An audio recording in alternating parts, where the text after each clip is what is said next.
Aywa,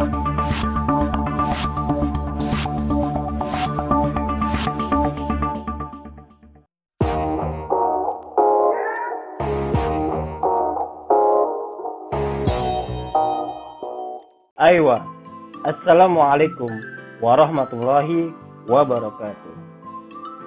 Alhamdulillahirrabbilalamin, kita masih dapat bertemu kembali meskipun di channel YouTube ini. Alhamdulillah, kita wajib patut bersyukur hingga pada hari ini kita tetap masih bisa melaksanakan pembelajaran bahasa Arab di tengah pandemi COVID-19 ini.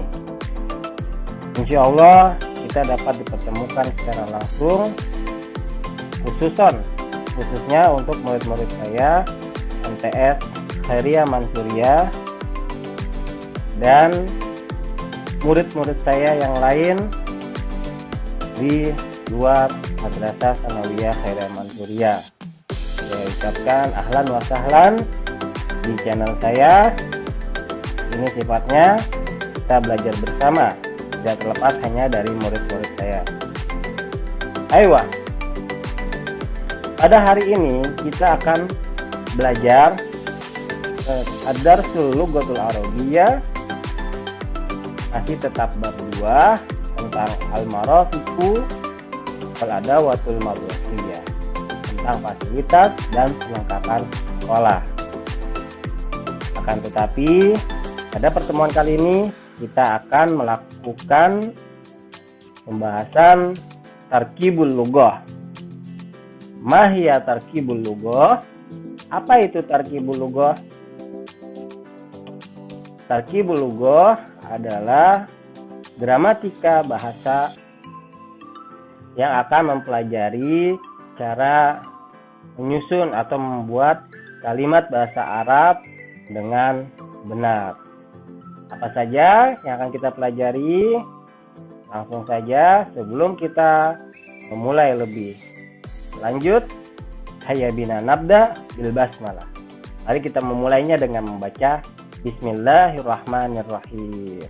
Semoga pembelajaran hari ini berjalan dengan lancar dan dapat bermanfaat bagi siapapun, khususnya murid-murid saya di Madrasah Tsanawiyah Khairiyah Mansuriyah.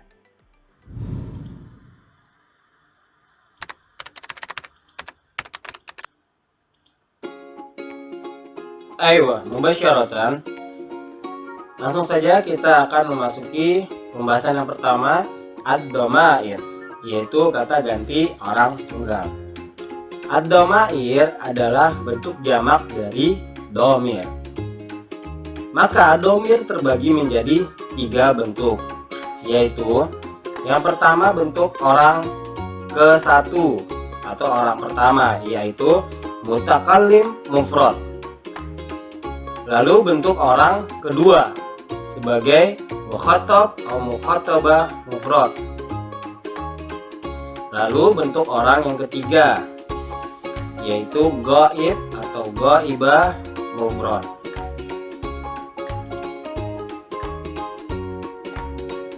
Baiklah, perhatikan tabel yang ada pada tampilan berikut ini. Dhamir mutakallim mufrad, untuk muzakarnya menggunakan dhamir ana, dan untuk muannasnya menggunakan ana juga. Itu khusus untuk mutakallim mufrad. Sama saja untuk penggunaan dhamir ana, baik muzakkar atau muannas menggunakan ana. Mari kita lihat contoh kalimatnya. Untuk muzakkar, dhamir mutakallim mufrad, ana Ahmad. Saya Ahmad. Ana tilmizun. Perhatikan, si mutakallim mufrad, pembicara yang sendirian, itu orang pertama. Jika untuk muzakkar Ahmad, tentu saja Ahmad ini adalah nama orang laki-laki. Maka ana tilmizun. Harus mutobaqah atau sesuai dengan mubtada'nya. Nanti pembahasan berikutnya kita akan bahas lebih lanjut tentang mubtada dan khobar. Mubtadanya ana, maka khobarnya tilmizun, harus sesuai. Lalu untuk muannasnya, ana Aisyah, ana tilmizatun. Selanjutnya bentuk domir mukhatab atau mukhatabah mufrad. Domirnya untuk muzakkar menggunakan anta, dan untuk muannasnya menggunakan anti. Jangan ketukar. Perhatikan kuncinya. Jika laki-laki dia menggunakan ta, anta. Jika dia muannas perempuan menggunakan ti, anti. Maka kita lihat contoh kalimatnya. Anta Ahmad. Ahmad ini isim yang tentu saja berjenis kelamin laki-laki. Nama orang Ahmad pada umumnya nama seorang laki-laki. Maka domirnya menggunakan anta. Salah besar jika menggunakan anti. Masa anti untuk muannas, untuk menyebutkan kamu seorang laki-laki si Ahmad tapi menggunakan anti? Itu salah besar. Maka contoh satunya lagi, anta mudarrisun. Nah, mudarrisun ini dia bentuk muzakkar, maka pasangannya juga harus domir anta. Lalu bagaimana muannasnya? Contoh kalimatnya anti Aisyah. Aisyah di sini tentu dia nama seorang perempuan, maka dipasangkannya dengan domir anti. Begitupun contoh berikutnya, anti muwazzafatun. Kamu seorang pegawai perempuan. Perhatikan saja kuncinya, kata kuncinya. Jika dia muannas, setiap isim yang berjenis kelamin muannas, maka dia terdapat ta marbutoh. Jika tidak ada ta marbutohnya di belakang kalimatnya, maka dia muzakkar, seperti contoh mudarrisun. Jika ada ta marbutohnya, mudarrisatun, maka dia untuk perempuan, yaitu muannas.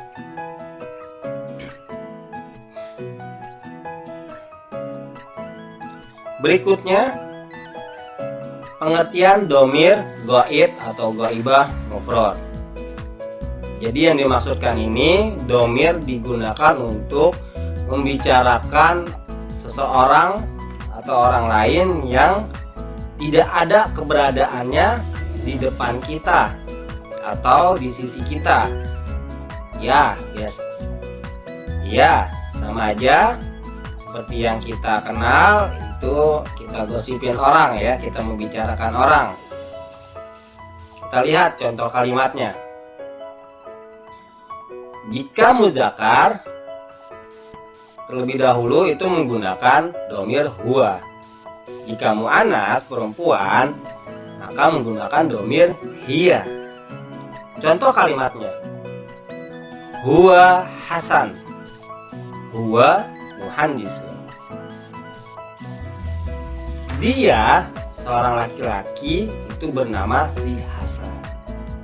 Nah, kita bisa pahami, jika kita menyebutkan huwa domir ghaib, berarti si Hasan ini tidak ada di samping kita atau di sisi kita atau di hadapan kita. Bisa saja Hasan di lain tempat. Maka kita menggunakannya domir ghaib mufrad, yaitu huwa untuk muzakkarnya. Lalu muannas itu contohnya hiya Zainab, hiya Tobibah. Kita bisa pahami, hiya dia seorang perempuan yang bernama Zainab. Sama pengertiannya seperti tadi. Yang bernama si Zainab ini sedang kita bicarakan. Orangnya tidak ada di hadapan kita. Maka disebut dengan domir ghaibah mufrodah. Ya. Kalau untuk muzakarnya domir ghaib mufrad.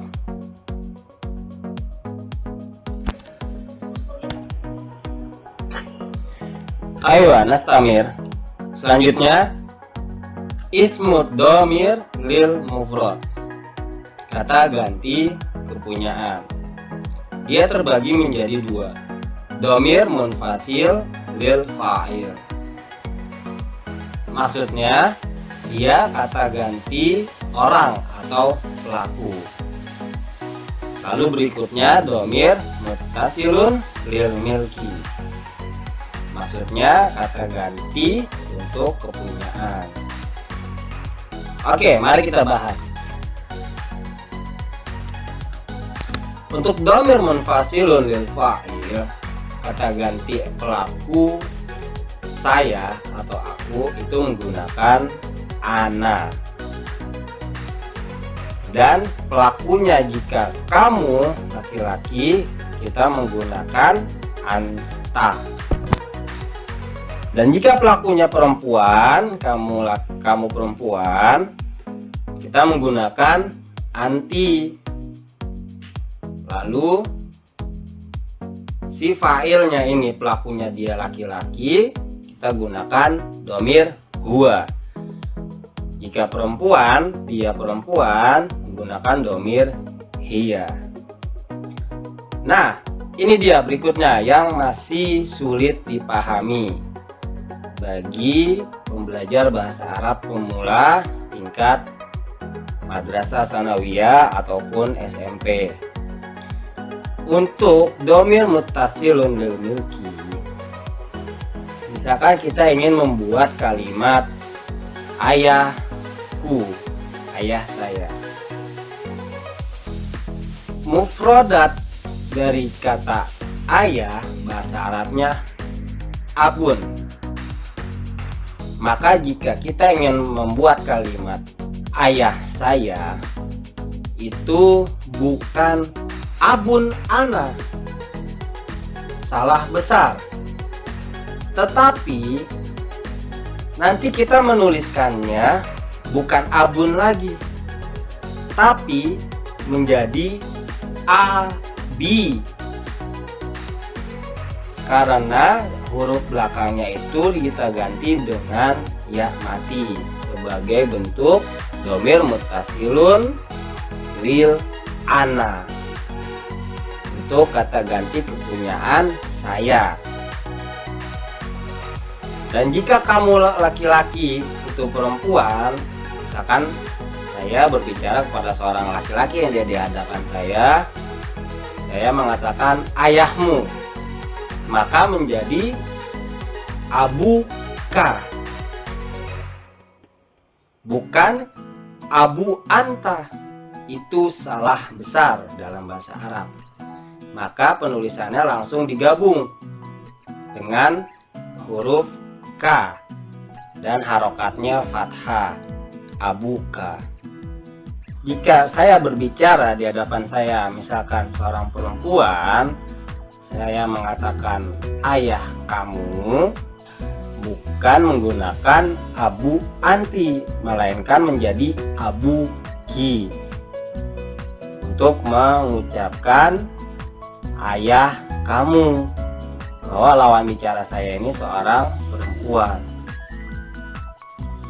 Jika saya berbicara kepada teman saya, membicarakan ayah orang lain, tapi dia seorang laki-laki, saya sebutkan ayah dia, maka menjadi abuhu. Jika saya membicarakannya ayah seorang anak perempuan, itu menggunakan ha, abu, ha sebagai dhamir hiya. Kuncinya, perhatikan, hanya untuk kata ganti dhamir mutasil lil milki ana, itu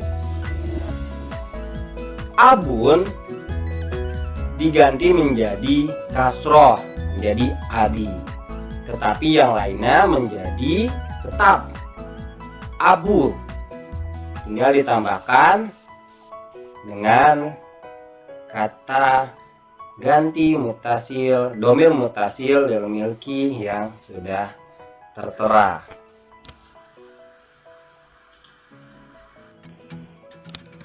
Mari langsung saja kita perhatikan yang ada di dalam tabel. Yang pertama, itu isim isyarah berdasarkan peruntukannya. Itu terbagi menjadi dua. Yang pertama untuk isim isyarah jarak dekat, lil gharib. Dan yang kedua, isim isyarah untuk jarak jauh, maka berarti lil ba'id.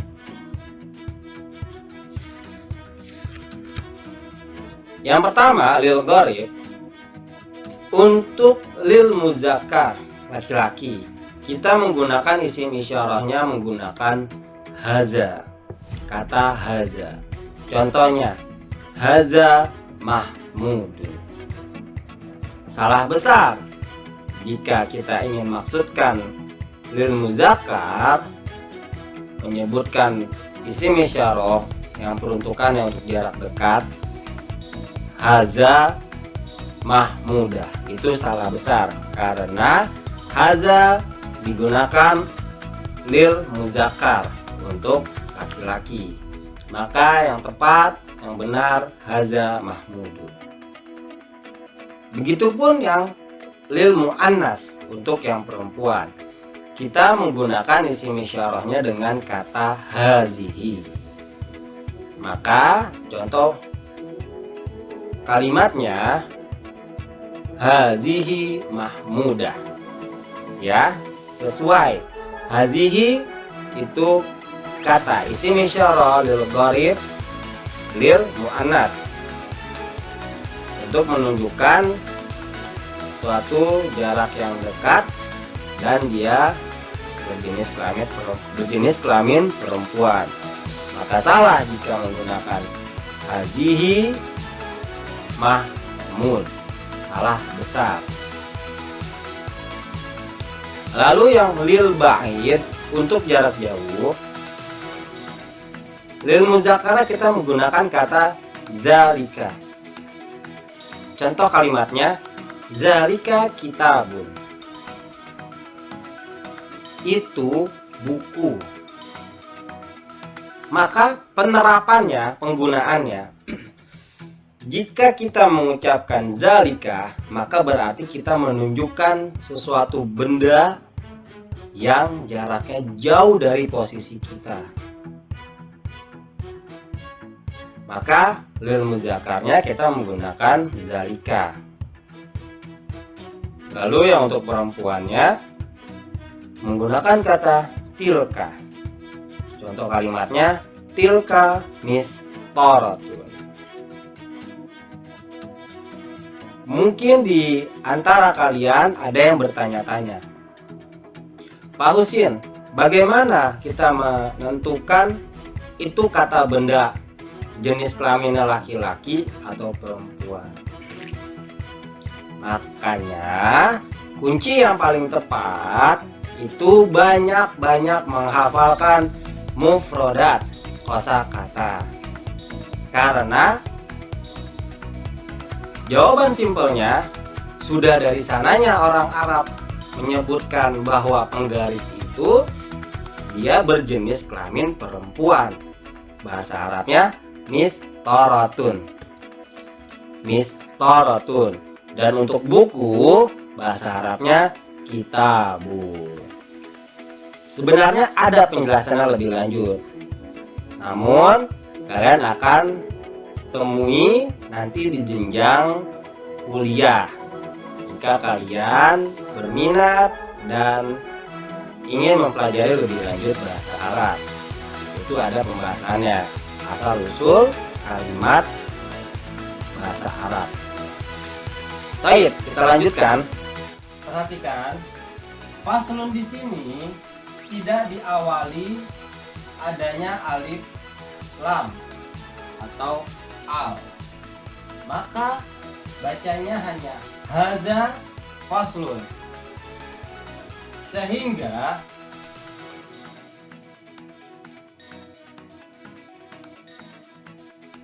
faslun di sini diposisikan sebagai predikat atau yang kita kenal sebagai khabar.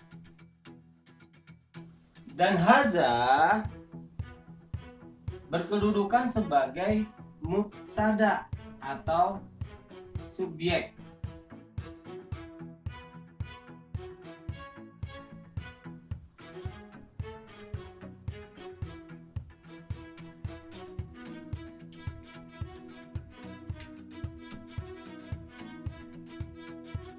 Baik, selanjutnya contoh kalimat haza al-faslu. Perhatikan, kata faslun di sini terdapat alif lam.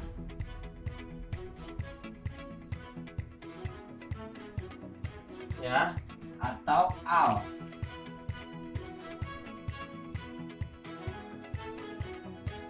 Al-faslu. Maka al-faslu di sini menjadi kedudukannya sebagai mubtada. Dan jamilun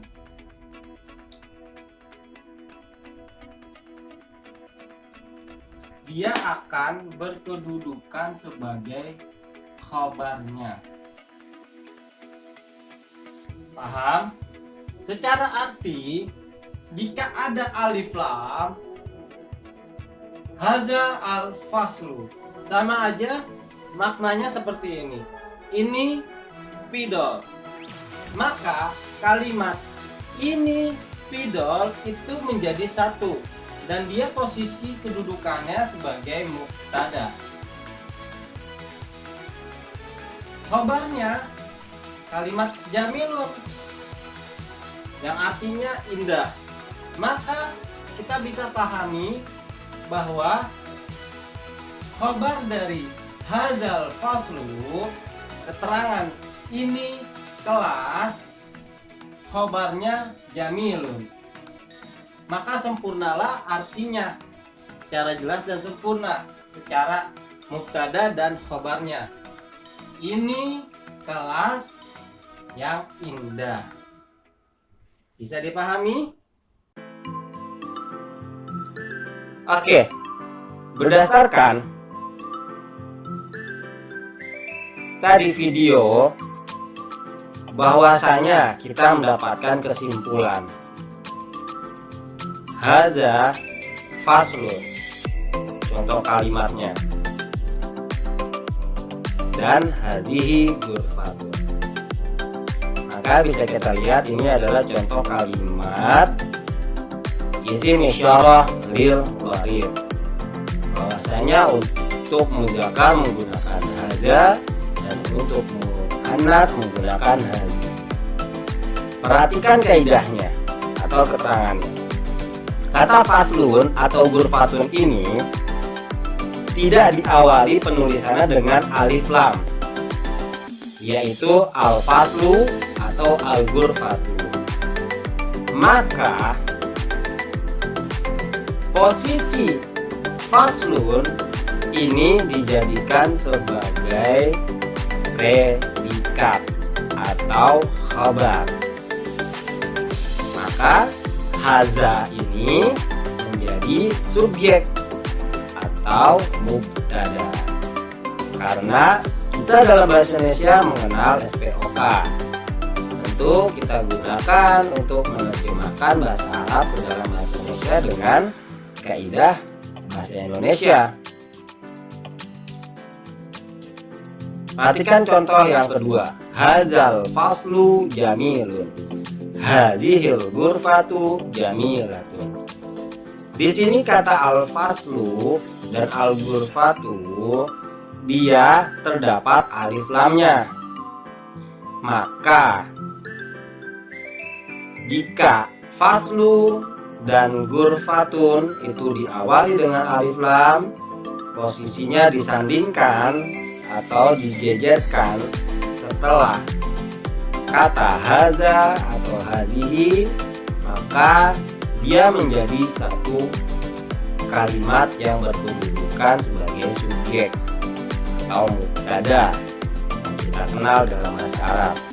Hazal faslu ini satu kalimat, dia kedudukannya sebagai mubtada, dan jamilun dia sebagai predikat, yaitu khabar. Nanti pembahasan berikutnya kita akan membahas membuat kalimat mubtada menggunakan isim isyarah plus khabar menggunakan na'at. Nastamir, tayyib. Oke, ini dia. Yang keempat, an-na'atu wal man'ut. Na'at adalah kata yang memberikan sifat atau karakteristik tertentu pada kata yang ada di depannya. Sedangkan man'ut adalah kata yang disifatinya. Simpelnya, na'at itu adalah sifat dan man'ut yang disifati.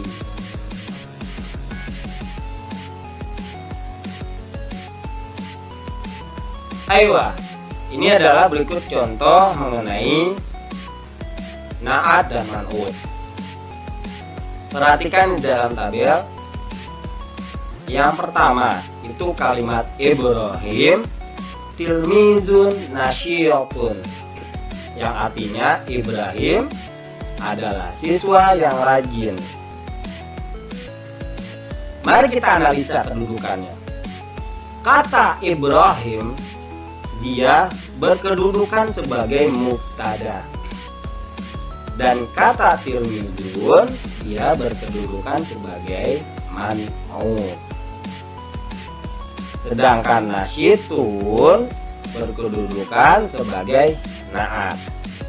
Maka kata tilmizun ini kedudukannya sebagai yang disifati oleh kata na'at, yaitu nasyitun. Maka jika kita mengartikannya yang benar dalam bahasa Indonesia, Ibrahim adalah siswa yang rajin.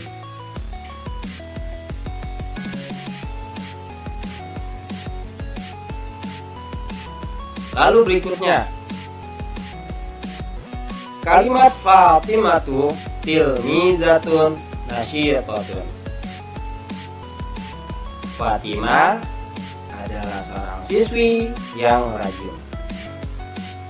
Analisanya, kata Fatimah sebagai berkedudukan mubtada, dan tilmizatun berkedudukan sebagai man'ut yang disifati, dan na'atnya itu kata nasyitun, sifat dari si tilmizatun, yaitu si man'ut.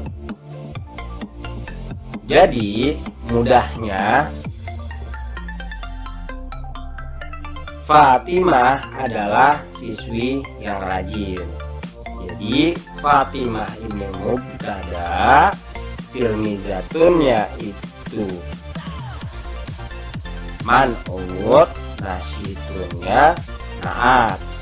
Maka digabungkan tilmizatun nasyitatun, dia adalah sebagai khabar yang menjelaskan, menerangkan si Fatimahnya. Maka Maka perhatikan ini di dalam catatan di bawahnya. Jika dalam bahasa Indonesia naat itu diposisikan dengan terjemahan kata yang, meskipun di dalam tulisan bahasa Arabnya, tidak terdapat kalimat yang memiliki arti yang. Maka jika kita menerjemahkan ke dalam bahasa Indonesia, salah besar jika kita terjemahkan contoh kalimat Ibrahim tilmizun nasyitotun. Ibrahim siswa rajin. Salah. Jika kita ingin menerjemahkan ke dalam bahasa Indonesia, maka kita gunakan kaidah bahasa Indonesia, yaitu Ibrahim adalah tilmizun, siswa yang rajin. Dan catatan yang kedua, naat harus sesuai dengan man'ut dari sisi jenis kelamin, muzakkar dan muannas. Ya, ini sama sebagaimana saya jelaskan dari awal. Setiap kalimat mubtada dan khabar dalam bahasa Arab, semua kalimat apapun itu harus berpasangan, harus sesuai. Afwan, bukan berpasangan, harus sesuai. Jika dia muzakkar, maka dia harus dengan muzakkar. Dan jika dia muannas, maka dia harus dengan muannas.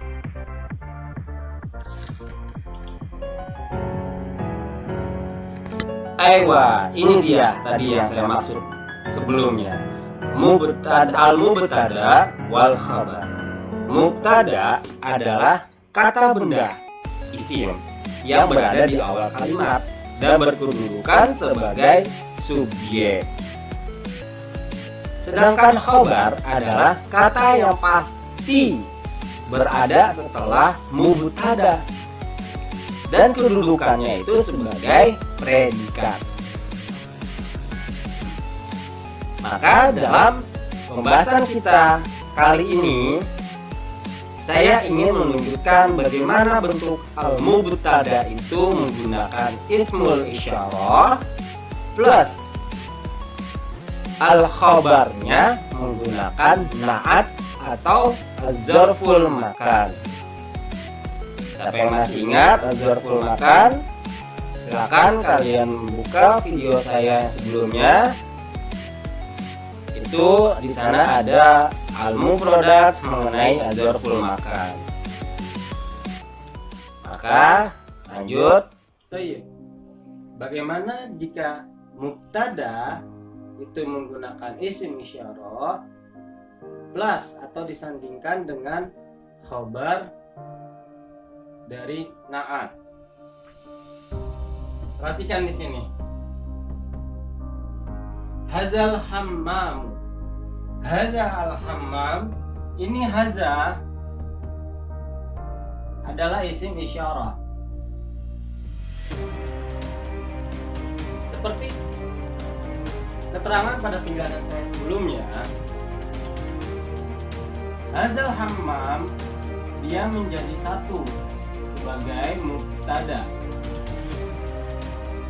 Karena kata al-hammam terdapat alif lam di sini ya. Ada alif lam al-hammam. Maka haza al-hammamu sebagai mubtada dan khabarnya itu dengan menggunakan na'at. Nazifu itu adalah na'at.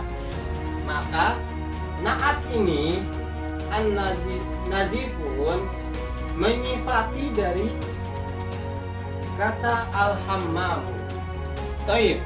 Contoh berikutnya, perhatikan kaidah bahwa jika mu'annas dengan mu'annas harus bersesuaian bentuknya. Taib. Perhatikan kalimat contoh berikutnya. Hazihi as-sahatu wasi'atu. Tadi telah saya sampaikan bahwa kaidahnya mubtada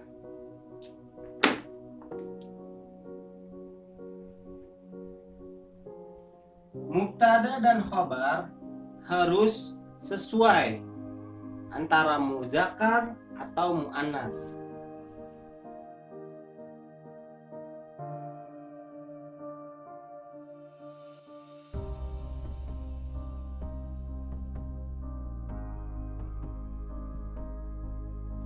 Perhatikan,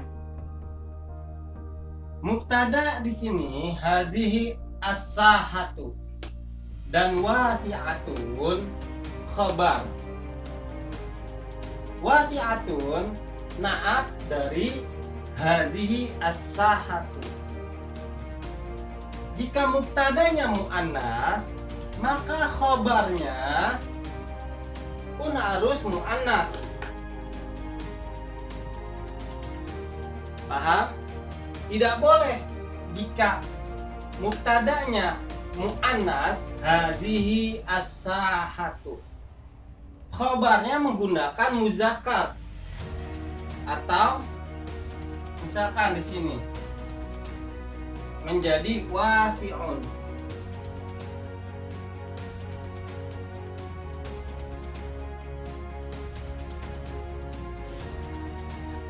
Ya, tidak bisa. Ini muzakkar. Wasi'un muzakkar. Tidak bisa jika khabarnya muzakkar tapi mubtadanya muannas.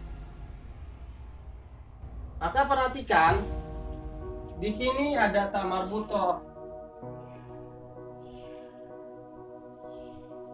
Sudah pasti dia adalah jenis muannas. Lanjut. Oke, ini dia. Ini sebagaimana yang telah saya jelaskan, bahwasanya mubtada itu menggunakan isyarah atau isim isyarah plus khabar dengan kalimat na'at man'ut. Contoh kalimat yang pertama, hazal hammamu nazifun, yang artinya kamar mandi ini bersih, atau ini adalah sebuah kamar mandi yang bersih. Perhatikan, hazal hammamu dia menjadi satu kalimat dan kedudukannya sebagai mubtada. Maka khabarnya itu dia menggunakan na'at, sifat nazifun. Maka jelas sudah, jika kalau nazifun ini dihilangkan,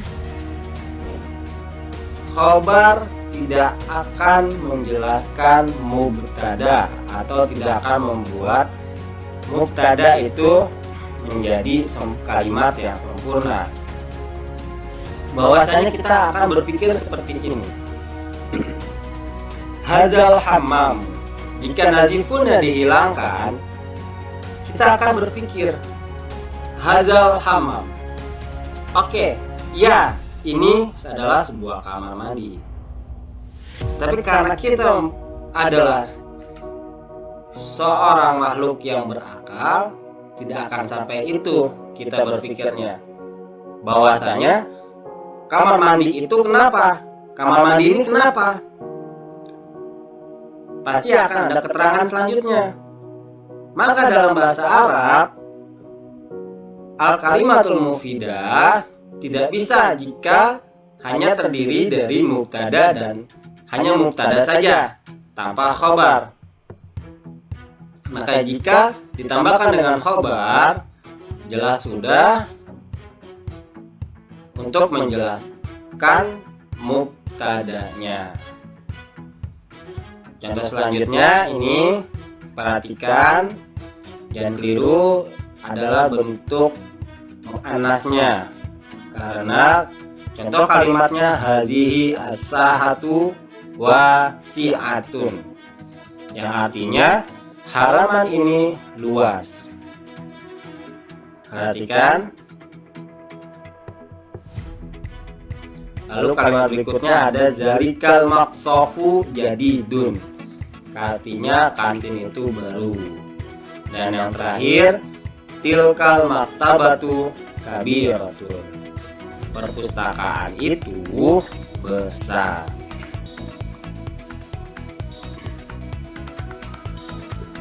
Oke.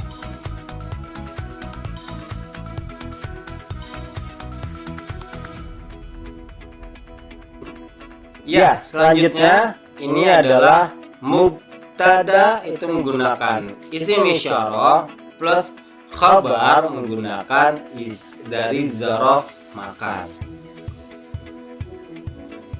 Contoh kalimat yang pertama, hadzal kanzu fil idarati. Gudang ini ada di dalam kantor.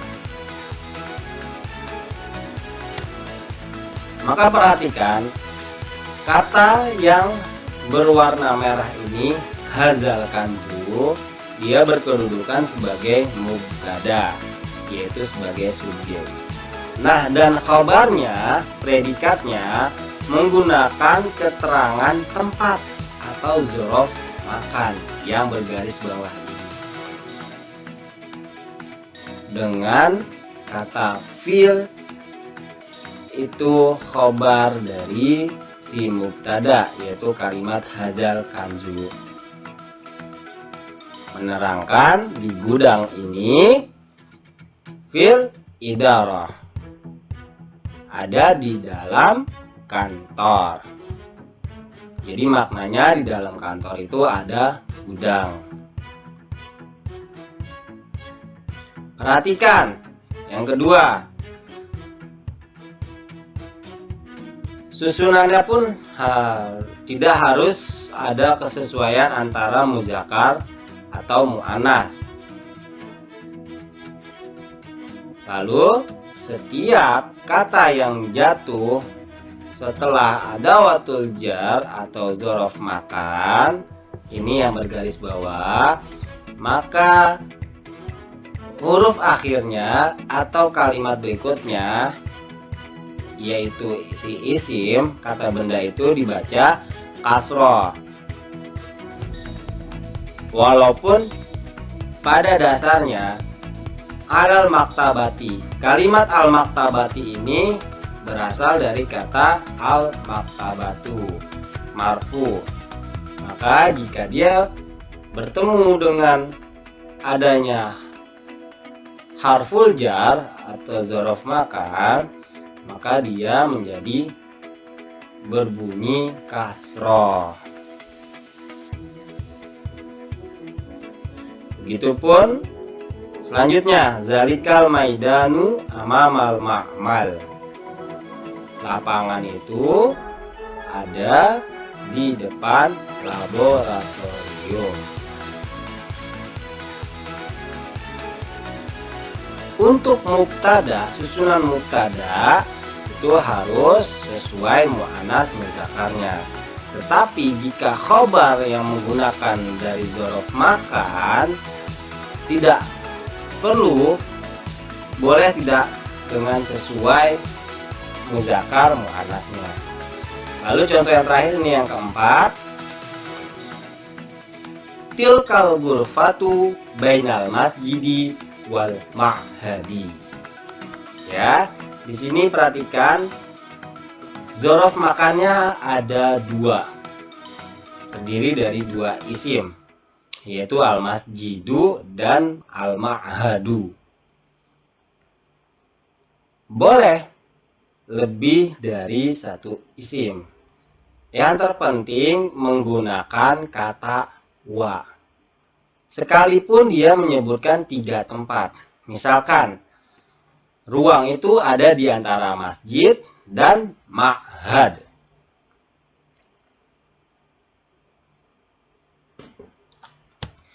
Misalkan ruang itu ada di antara masjid, ma'had dan aula. Maka kita buat bahasa Arabnya tilkal ghurfatu bainal masjidi wal ma'hadi wal qa'ati. Tidak masalah itu berapa jumlah si zorof makannya. Yang terpenting, ingat kuncinya, setiap kata yang jatuh setelah adawatul jar atau zorof makan, maka huruf akhirnya dibaca menjadi kasroh. Aywa, berakhir sudah pembahasan kita.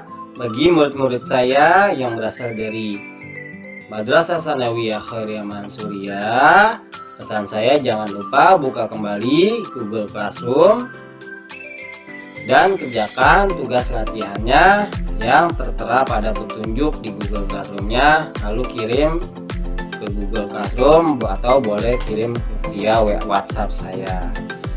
Untuk bagi kalian mendengar maupun pembelajar bahasa Arab yang memperhatikan video saya ini, silakan menjadikan bahan pelajaran kalian atau wawasan kalian mengenai pembahasan tarkibul lughah tentang tadi ada yang pertama mubtada wal khabar, na'at dan man'ut ya. Lalu ada isim domir, ada isim domir muttasil, isim domir munfasil. Semoga intinya bermanfaat bagi kita semua. Aywa, berakhir sudah kita pada penghujung dari pembelajaran bahasa Arab atau video materi ini. Saya ucapkan terima kasih, semoga bisa dapat kita pahami, kalian pahami, dan tentunya dapat kalian aplikasikan ke dalam kehidupan sehari-hari. Cukup sekian harapan saya. Billahi taufiq wal hidayah. Wassalamualaikum warahmatullahi wabarakatuh.